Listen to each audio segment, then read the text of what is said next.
At least here in America, we're told to work our entire lives, making relatively little money, and if we take the little amount of vacation time that we have, it's frowned upon. And if you play your cards right, you might get to retire by the time you're 67. I don't like that.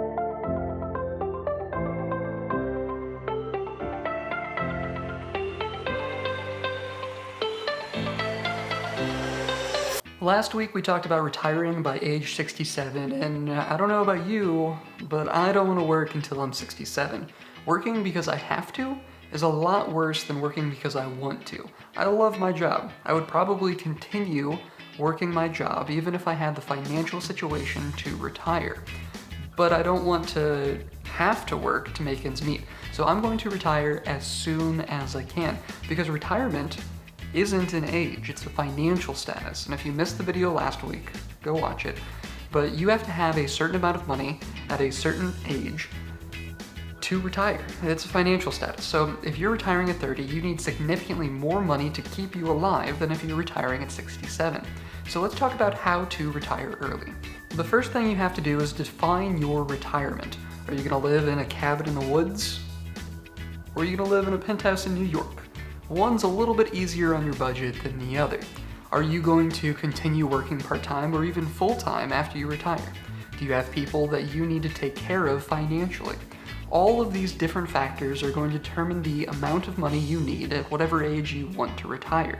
Now that you've defined what you want your retirement to look like, you have to position yourself as well as you can. If you want to be a recreation professional and retire by the time you're 30, one of those two things is gonna have to change, right? Recreation professionals don't make a whole lot of money. So you're either gonna have to be really good at your job and climb the ladder as fast as you can to make a lot more money than a entry-level recreation professional, or you're gonna have to go to something recreation adjacent, like a clothing company, and climb those ranks. So it really depends on what you wanna go into. And if your retirement goal is more important to you than your profession goal, then before you even graduate college or look at changing jobs, look at the median income. For recreation professionals, I can guarantee that they're going to be lower than what your retirement goal is. You might have to go into something in the business world or accounting or something similar to make the amount of money that you need to make to retire at the age that you want to retire.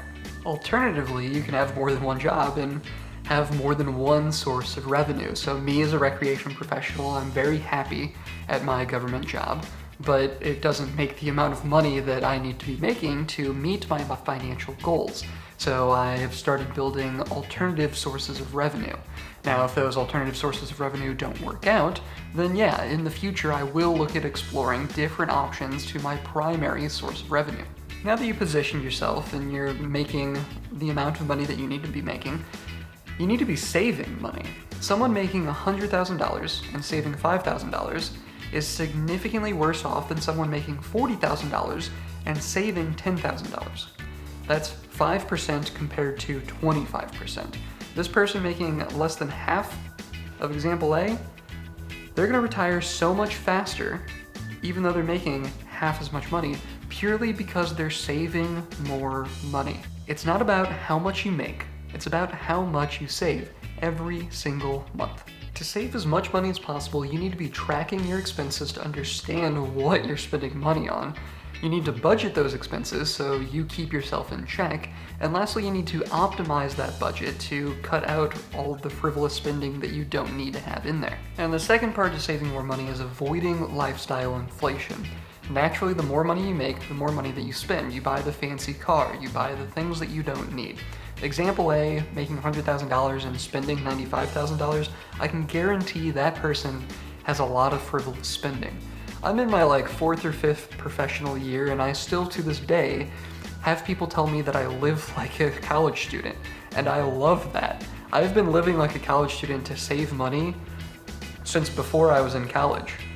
And last but not least is investing the money that you save. If you are saving money and it's just sitting in a bank, you're losing money because of inflation.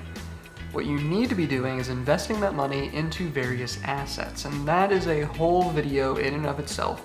And if you missed the one about how rich people stay rich, you can watch that video right up there. It talks about what an asset is and what liabilities are, which are very important to avoid. but this is largely going to depend on your experience, your knowledge, the amount of risk that you're willing to take, and it's all going to be up to you. So what can you do today? Retirement is this abstract concept that doesn't happen to us today, but our decisions today can make retirement that much easier.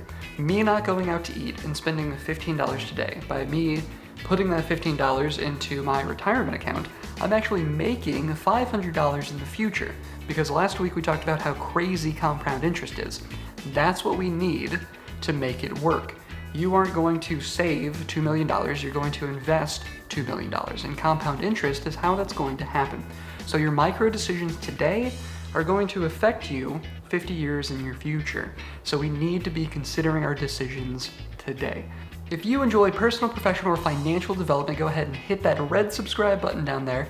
I'm putting out 2 to 3 videos every single week geared towards giving you the tools to succeed in and after college. I'm proud of you, I love you, and I'll see you next time.